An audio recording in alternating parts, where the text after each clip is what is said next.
ધોરણ 12 chapter number 15 જૈવ વિવિધતા અને સંરક્ષણ, કે જેમાં આપણે ગયા વિડીયોની અંદર આપણે જૈવ વિવિધતાનું સંરક્ષણ કેવી રીતે કરવું જોઈએ તેની માહિતી મેળવી. એમાં આપણે સૌપ્રથમ કહ્યું કે જ્યારે આપણે સમગ્ર નિવસન તંત્રને સંરક્ષિત અને સુરક્ષિત કરીએ છીએ ત્યારે તે જૈવ વિવિધતાના બધા સ્તરો પણ સુરક્ષિત થઈ જાય છે. જૈવ વિવિધતાની જાળવણી બે પ્રકારે થઈ શકે છે. એક છે સ્વસ્થાન સંરક્ષણ અને બીજું છે નવસ્થાન સંરક્ષણ. સ્વસ્થાન કે પ્રાણીઓ જ્યાં વસે છે ત્યાં જ તેની જાળવણી કરો, એને શું કહેવાય? સ્વસ્થાન. પ્રાણીઓ જ્યાં વસે છે ત્યાં જ તેની જાળવણી કરો, તેને સ્વસ્થાન કહેવાય. જ્યારે નવસ્થાન એટલે શું? તો પ્રાણીઓ જે સ્થાને વસે છે ત્યાં એને ખતરો છે, એની જાતિ લુપ્ત થઈ જાય તેવી શક્યતા છે, એટલે એવા પ્રાણીઓને તમે કોઈ નવા સ્થળે લઈ જાઓ અને ત્યાં તેનું સંરક્ષણ કરો, એને આપણે શું કહીશું? નવસ્થાન સંરક્ષણ. તો સ્વસ્થાન સંરક્ષણ શું છે, નવસ્થાન સંરક્ષણ શું છે, એ ખૂબ જ જરૂરી છે. જ્યારે કોઈ એવી પરિસ્થિતિ હોય કે જ્યાં પ્રાણી અથવા વનસ્પતિનું અસ્તિત્વ જોખમ કે સંકટમાં મુકાયું હોય અને તેના વિલોપનના સંકટમાંથી બચાવવા માટે જે તાત્કાલિક પગલાં જે આપણે લઈ રહ્યા છીએ એને શું કહેવામાં આવે છે? બાહ્ય સ્થાન, નવસ્થાન સંરક્ષણ કહેવામાં આવે છે. તો સૌથી પહેલાં આપણે જોઈશું સ્વસ્થાન સંરક્ષણ. વિકાસ અને સંરક્ષણ વચ્ચેના સંઘર્ષનો સામનો કરવા છતાં પણ રાષ્ટ્રને અવાસ્તવિક લાગે છે. વિકાસ, આપણે ગયા લેક્ચરમાં જોયેલું, વિકાસ તથા સંરક્ષણની વચ્ચેના સંઘર્ષનો સામનો કરવા છતાં પણ રાષ્ટ્રને અવાસ્તવિક લાગે છે. તેમની તમામ જૈવિક સંપત્તિનું સંરક્ષણ કરવાનું આર્થિક રીતે વ્યવહારિક પણ હોતું નથી. નિશ્ચિતપણે તેમના સંરક્ષણના સ્ત્રોતો ઉપલબ્ધ છે, તેનાથી વિલોપનમાંથી બચાવવાની રાહ જોતી જાતિઓની સંખ્યાને બચાવવી એ દૂરની વાત છે. શ્રેષ્ઠ સંરક્ષણવાદીઓ જાતિ સમૃદ્ધિ અને સ્થાનિકતા. જાતિ સમૃદ્ધિ અને સ્થાનિકતા ને તાત્કાલિક ખેંચતા પ્રદેશો તરીકે ઓળખ્યો છે. તાત્કાલિક ખેંચતા પ્રદેશો એટલે કે હોટ સ્પોટ પ્રદેશોની સંખ્યા શરૂઆતમાં 25 હતી, પાછળથી તેમાં 9 ઉમેરવામાં આવ્યા એટલે 34 થઈ. આ જે તાત્કાલિક ધ્યાન ખેંચતા પ્રદેશોની સંખ્યા જો ભારતમાં જોવા જઈએ તો 3 છે: પશ્ચિમ ઘાટ અને શ્રીલંકા, ઇન્ડો બર્મા અને ત્રીજા નંબરમાં આપણે કહી શકીએ હિમાલય. કે આ 3 જે છે એની મહત્વની વસ્તુ એ છે કે ભારતની અંદર બધા 3 જૈવ વિવિધતાના ક્ષેત્રો છે, પરંતુ એ એવો છે કે હોટસ્પોટને આપણે એક સાથે ભેગા કરીએ તો પૃથ્વીના જમીન વિસ્તારના 2% કરતાં પણ કેવા છે? ઓછા છે. જુઓ, હોટસ્પોટ પ્રદેશોની સંખ્યા પહેલાં 25 હતી, પછીથી 9 ઉમેરવામાં આવી એટલે 34 થઈ. ભારતની અંદર મેં તમને 3 નામ આપ્યા. હોટસ્પોટ પ્રદેશની અંદર સામૂહિક રીતે આવાસિત જાતિઓની સંખ્યા અત્યંત વધારે હોય છે. આ હોટસ્પોટની કડક સુરક્ષા દ્વારા ચાલુ સમૂહ વિલોપનના દરને લગભગ 30% જેટલો ઘટાડી શકાયો છે. ભારતમાં જૈવ વિવિધતાના સમૃદ્ધ પ્રદેશોની વાત કરીએ તો જૈવાવરણ આરક્ષિત વિસ્તારો કે જેની સંખ્યા 14 છે, રાષ્ટ્રીય ઉદ્યાનો કે જેની સંખ્યા 90 છે, અભયારણ્ય કે જેની સંખ્યા 448 છે. ભારતમાં ધાર્મિક અને સાંસ્કૃતિક પરંપરાનો ઇતિહાસ છે જે પ્રકૃતિની સુરક્ષા પર ભાર મૂકવામાં આવે છે. ઘણી સંસ્કૃતિઓમાં જંગલો માટે અલગ હિસ્સો છોડી દેવામાં આવ્યો છે કે અહીં વૃક્ષો છે, વન્યજીવો છે, તેની પૂજા કરવામાં આવે છે. તો આ પ્રકારના જે પવિત્ર ઉપવનો જે છે એ કઈ કઈ જગ્યાએ છે? મેઘાલયની ખાસિયત જયંતીની ટેકરીઓ, રાજસ્થાનની અરવલ્લીની ટેકરીઓ, કર્ણાટક અને મહારાષ્ટ્રના પશ્ચિમ ઘાટના વિસ્તારો, મધ્યપ્રદેશમાં સરગુંજા, ચંદા અને બસ્તર વિસ્તારો, કે આ જે પવિત્ર ઉપવનો જે છે એ પવિત્ર ઉપવનો દુર્લભ અને સંકટમાં રહેલ વનસ્પતિની ઘણી સંખ્યા માટેના અંતિમ શરણાર્થીઓ છે તેવું કહી શકાય. ઇન શોર્ટ, આપણે સ્વસ્થાન સંરક્ષણ, તો સ્વસ્થાન સંરક્ષણની અંદર સમાવેશ કોનો થયો? તો સ્વસ્થાન સંરક્ષણમાં 3 વસ્તુ આવી: આરક્ષિત વિસ્તારો, રાષ્ટ્રીય ઉદ્યાનો અને ત્રીજું શું હતું? અભયારણ્ય. કે અહીંયા એ લોકોને સાચવવાના આવે છે. તો હવે આપણે જોઈશું નવ સ્થાન સંરક્ષણ.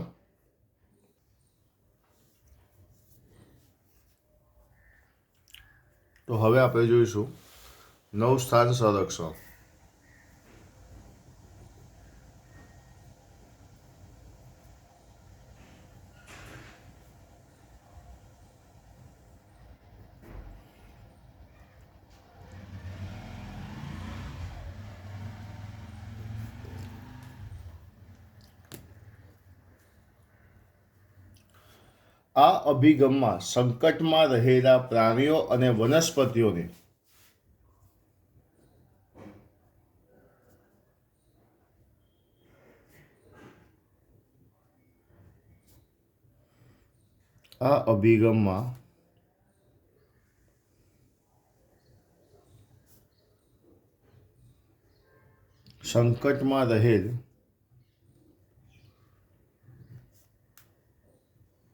પ્રાણીઓ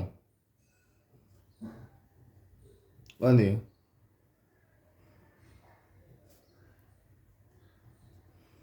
વનસ્પતિઓને તેમના કુદરતી નિવાસસ્થાનમાંથી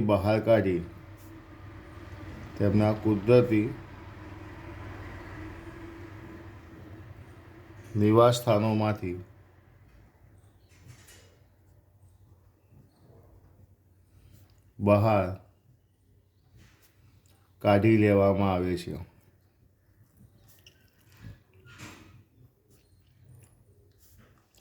અને એક વિશેષ જગ્યામાં લઈ જઈ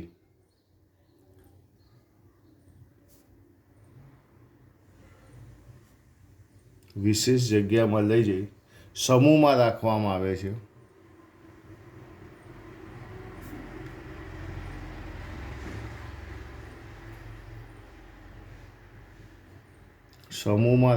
આવે છે.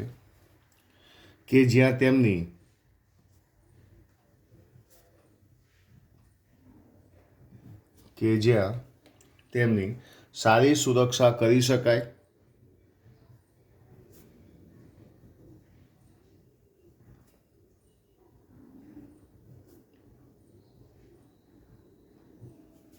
અને ખાસ કાળજી રાખી શકાય.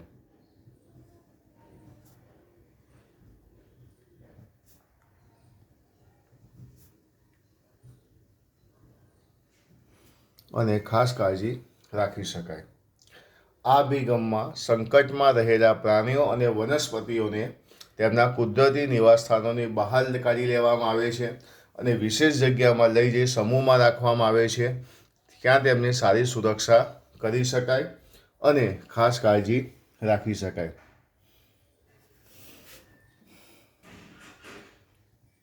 પ્રાણી ઉદ્યાનો,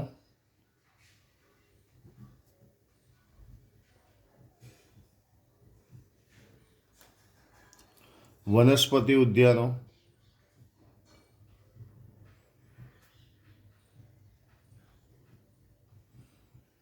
વન્યજીવ સફારી ઉદ્યાનો,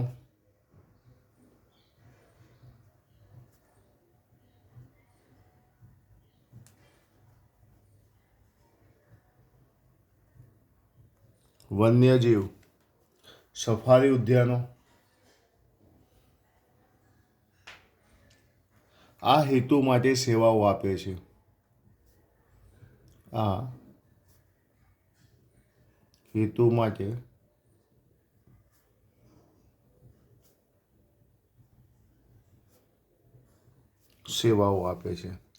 પ્રાણી ઉદ્યાનો, વનસ્પતિ ઉદ્યાનો, વન્યજીવ સફારી ઉદ્યાનો આ હેતુ માટે સેવાઓ આપે છે.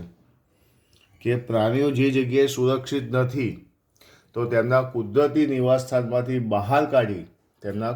નિવાસસ્થાનમાંથી બહાર કાઢી તેમને કોઈ એક વિશેષ જગ્યાએ લઈ જઈ સમૂહમાં રાખવામાં, જ્યાં સુરક્ષા આપવાની તેમની ખાસ કાળજી લેવામાં આવે છે.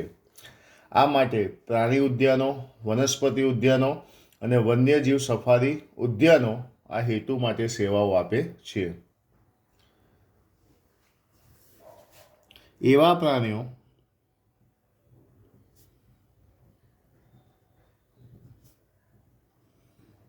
પ્રાણીઓ કે જે જંગલોમાં લુપ્ત થઈ ગયા છે.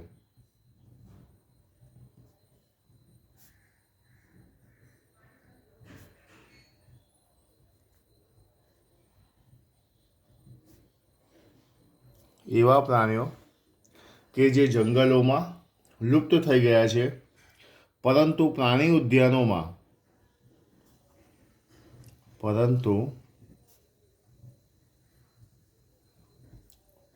ઉદ્યાનોમાં જાળવી રાખવાનું ચાલુ છે.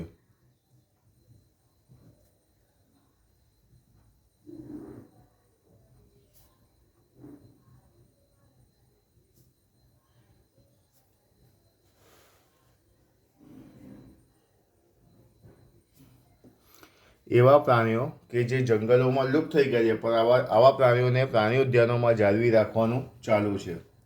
તાજેતરના વર્ષોમાં સંકટમાં ઘણી જાતિઓને તેમના ભયજનક દાયરામાં રાખ્યા સિવાય અગાઉથી જ બાહ્ય સ્થાન સંરક્ષણ આપી દેવામાં આવે છે. તાજેતરના વર્ષોમાં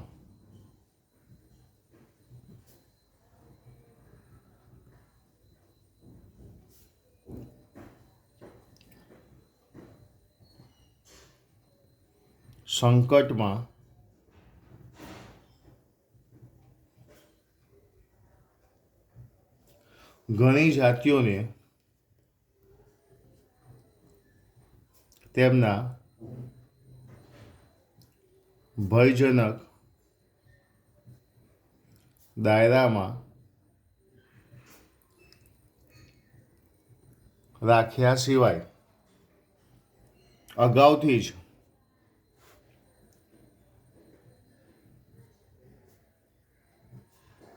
અગાઉથી જ બાહ્ય સ્થાન સંરક્ષણ એટલે કે નવ સ્થાન સંરક્ષણ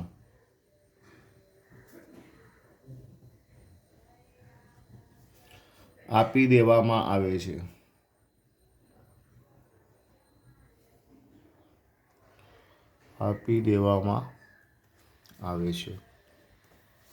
તાજેતરના વર્ષોમાં સંકટમાં ઘણી જાતિઓને તેમના ભયજનક દાયરામાં રાખ્યા સિવાય અગાઉથી તેમને શરૂઆતથી જ નવસ્થાન સંરક્ષણ આપી દેવામાં આવે છે.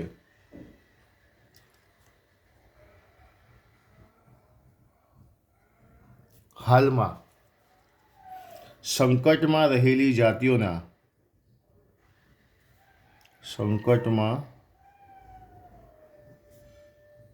રહેલી જાતિઓના જન્યુઓની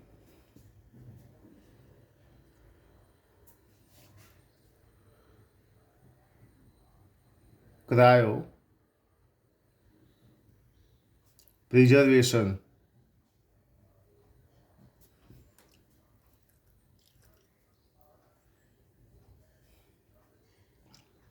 તકનીકી આ પદ્ધતિ છે ના ઉપયોગથી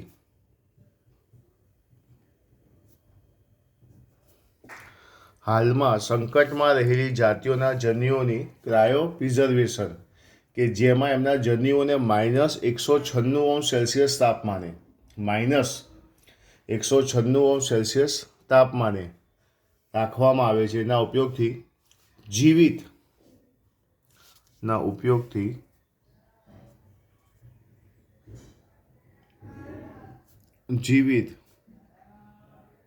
અને જનનક્ષમ અથવા ફળદ્રુપ સ્થિતિમાં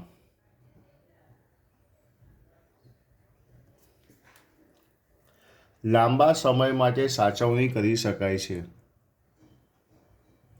લાંબા સમય માટે સાચવણી કરી શકાય છે. હાલમાં સંકટમાં રહેલી જાતિઓના જન્યુની ક્રાયોપ્રિઝર્વેશન કે જેમાં -196 તાપમાને અનિશ્ચિત સમય સુધી તેમના જન્યુઓને જાળવણી કરી શકાય છે, જીવિત રહી શકે છે, ફળદ્રુપ સ્થિતિમાં લાંબા સમય માટે સાચવણી કરી શકાય છે. ઈંડાને પણ કૃત્રિમ રીતે ફલિત કરી શકાય છે. ઈંડાને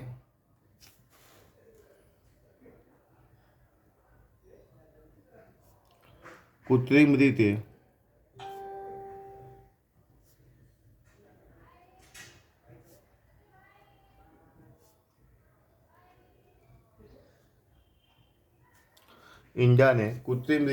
ફલિત કરી શકાય છે.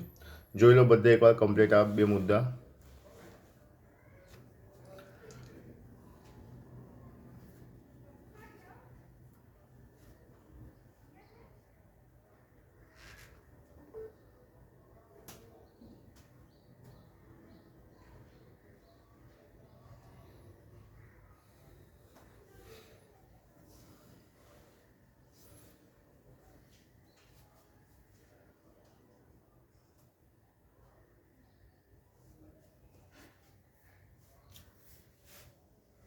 વનસ્પતિઓને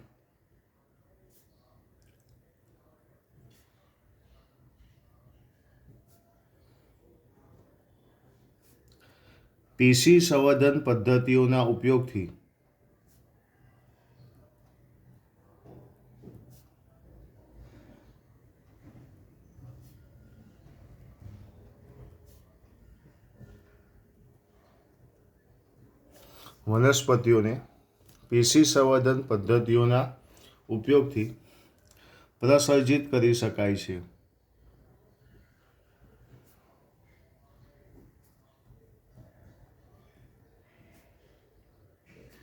વનસ્પતિઓને પેશી સંવર્ધન પદ્ધતિના ઉપયોગથી પ્રસર્જિત કરી શકાય છે. ત્યારબાદ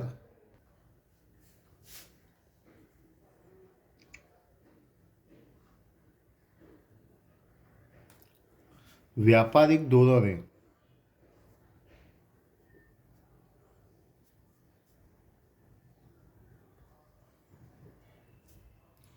મહત્વની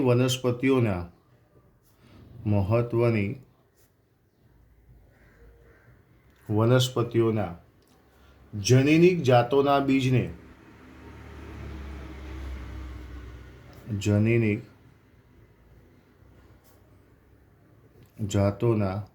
બીજને બીજ બેંકમાં લાંબા સમય માટે રાખવામાં આવે છે.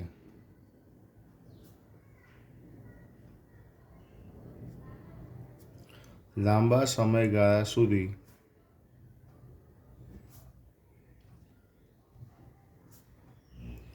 રાખી શકાય છે.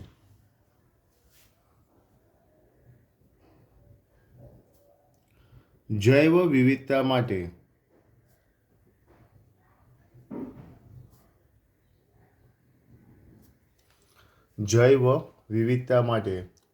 કોઈ રાજકીય સીમાઓ નથી, તેથી તેનું સંરક્ષણ બધા રાષ્ટ્રોની સામૂહિક જવાબદારી છે. માટે કોઈ રાજકીય સીમાઓ નથી અને તેથી તેનું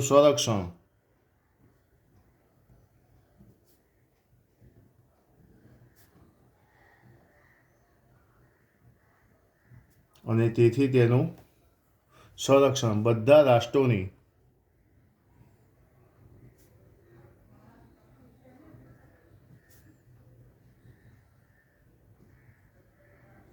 સામૂહિક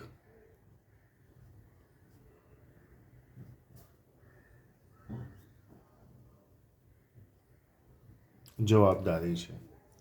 જૈવ વિવિધતા માટે કોઈ રાજકીય સીમાઓ નથી અને તેનું સંરક્ષણ બધા રાષ્ટ્રોની સામૂહિક જવાબદારી છે. જૈવ વિવિધતા પરનું ઐતિહાસિક સંમેલન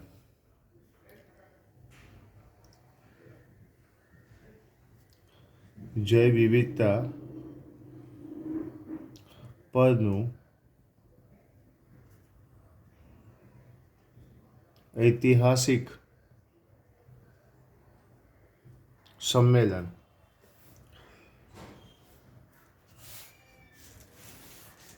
વર્ષ 1992 રિયો ડી જાનેરો ખાતે યોજાયું હતું.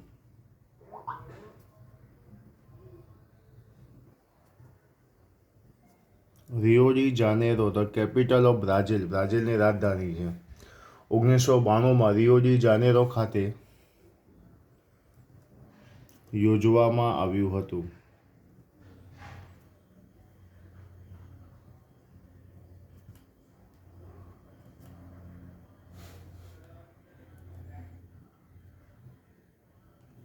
જૈવ વિવિધતા પરનું ઐતિહાસિક સંમેલન ઈસવીસન 1992 રિયો ડી જાનેરો ખાતે યોજવામાં આવ્યું હતું. તેમાં તમામ રાષ્ટ્રોને સંબોધીને કહેવામાં આવ્યું હતું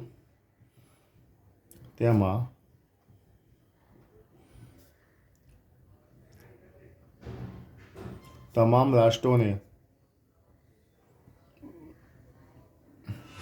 સંબોધીને કહેવામાં આવ્યું હતું કે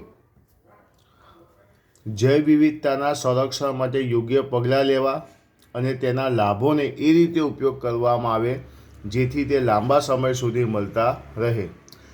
તેમાં તમામ રાષ્ટ્રોને સંબોધીને કહેવામાં આવ્યું હતું કે જૈવ વિવિધતાના સંરક્ષણ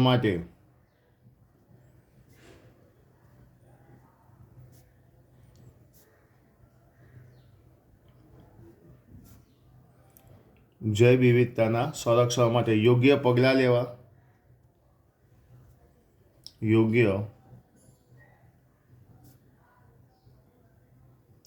લેવા તેમજ તેના લાભોનો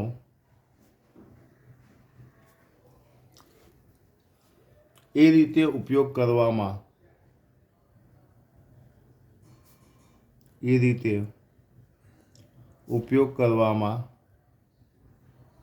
આવે કે જેથી તે લાંબા સમય સુધી મળતા રહે.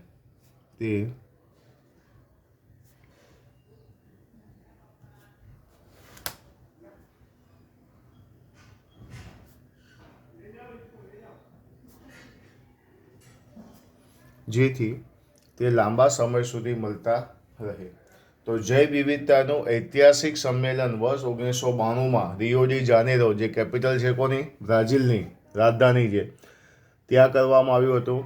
ત્યાં રાષ્ટ્રોને સંબોધીને કહેવામાં આવ્યું હતું કે જૈવ વિવિધતાના સંરક્ષણ માટે યોગ્ય પગલાં લેવા અને તેના લાભોને એ રીતે ઉપયોગ કરવો કે જેથી તે લાંબા સમય સુધી મળતા રહે.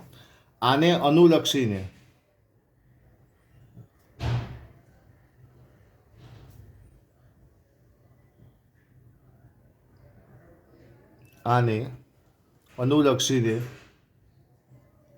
વર્ષ 2002 દક્ષિણ આફ્રિકાના જોહાનિસબર્ગ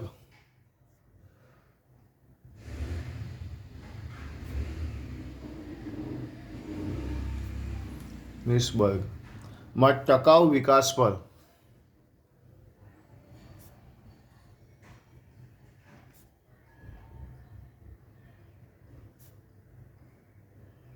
વિશ્વ પરિષદ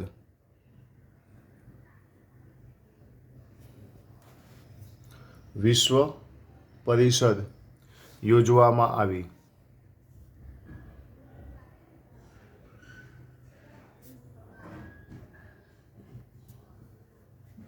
આને અનુલક્ષીને વર્ષ 2002 દક્ષિણ આફ્રિકાના જોહાનિસબર્ગમાં ટકાઉ વિકાસ પર વિશ્વ પરિષદ યોજવામાં આવી. તેમાં વિશ્વના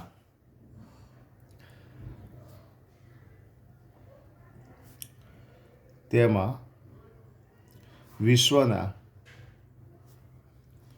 190 દેશો પ્રતિજ્ઞા લઈ વચનબદ્ધ થયા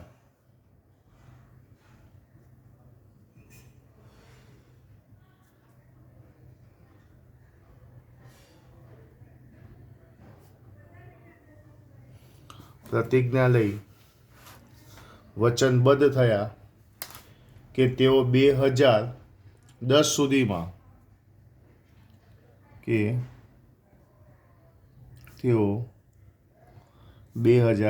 જતી રહી ને સુધીમાં વૈશ્વિક, પ્રાદેશિક અને સ્થાનિક સ્તરે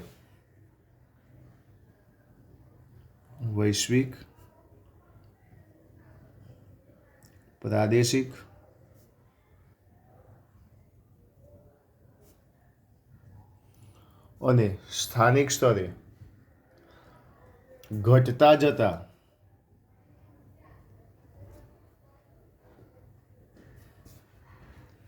જૈવ વિવિધતાના વર્તમાન દરમાં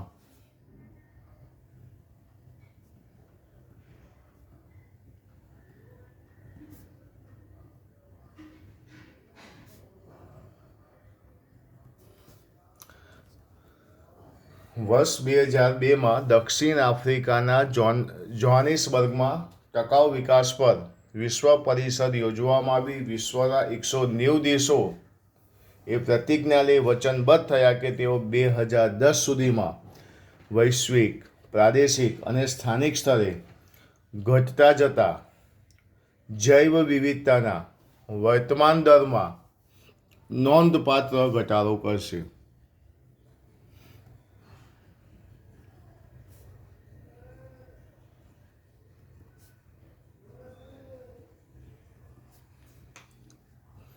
આ હતું 9 સ્થાન સંરક્ષણ વિશેની માહિતી. 9 સ્થાન સંરક્ષણ કે જેની અંદર આપણે ઘણી બધી વસ્તુ જોઈ.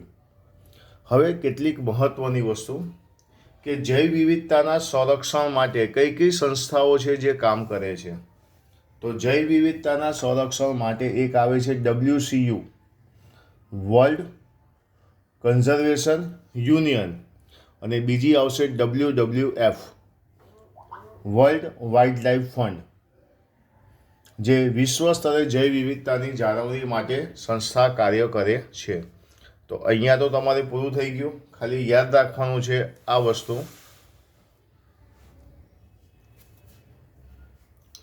કે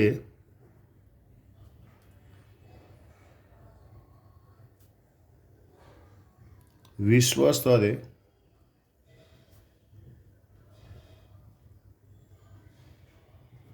જૈવ વિવિધતાની જાળવણી માટે WWF એટલે કે વર્લ્ડ વાઇલ્ડલાઇફ ફંડ અને WCU, વર્લ્ડ કન્ઝર્વેશન યુનિયન કાર્ય કરે છે. તો વિશ્વ સ્તરે જૈવ વિવિધતાની જાળવણી માટે આ બે સંસ્થાઓ પ્રવૃત્તિમય છે, અત્યારે કાર્ય કરે છે. બીજું આપણે એવું જોયું કે પ્રાણી ઉદ્યાનો, વનસ્પતિ ઉદ્યાનો અને વન્યજીવ સફારી ઉદ્યાનો નવસ્થાન સંરક્ષણ માટે સેવાઓ આપી રહ્યા છે. ઓકે, તો સમગ્ર વિશ્વમાં 1500થી વધારે વનસ્પતિ ઉદ્યાનો છે. વનસ્પતિ ઉદ્યાનો કેટલા છે? 1500થી વધારે. આ વનસ્પતિ ઉદ્યાનો જે છે 1500થી વધારે વનસ્પતિ ઉદ્યાનો છે. સમગ્ર વિશ્વમાં 800 જેટલા પ્રાણી ઉદ્યાનો છે. 800 જેટલા પ્રાણી ઉદ્યાનો. વનસ્પતિ ઉદ્યાનો કેટલા છે? 1500થી વધારે છે, કે જેમાં 80,000થી વધારે વનસ્પતિની જાતિઓ છે. આની અંદર વનસ્પતિની જાતિઓ કેટલી છે? 80,000 છે. એક જ આપજો. એટલે હું અહીંયા તમને નવસ્થાન જાળવણી કહું છું કે નવસ્થાન સંરક્ષણ એટલે બીજું કશું જ નહીં, કે પ્રાકૃતિક નિવાસસ્થાનની બહાર થતી જાળવણી. પ્રાકૃતિક નિવાસસ્થાનની બહાર થતી જાળવણી એટલે હું અહીંયા ટૂંકમાં એવું લખી શકું કે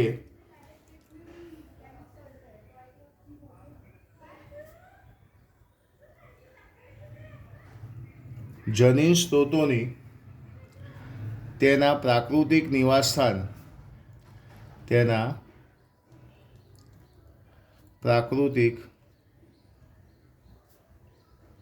નિવાસસ્થાન બહાર થતી જાળવણીને નવસ્થાન સંરક્ષણ કહેવામાં આવે છે. તો આ સાથે ચેપ્ટર નંબર 15નો ટોપિક પણ પૂરો થયો અને આ ચેપ્ટર પણ અહીં આપણું પૂરું થાય છે. દરેકે પીડીએફમાંથી એકવાર લખવાનું રહેશે.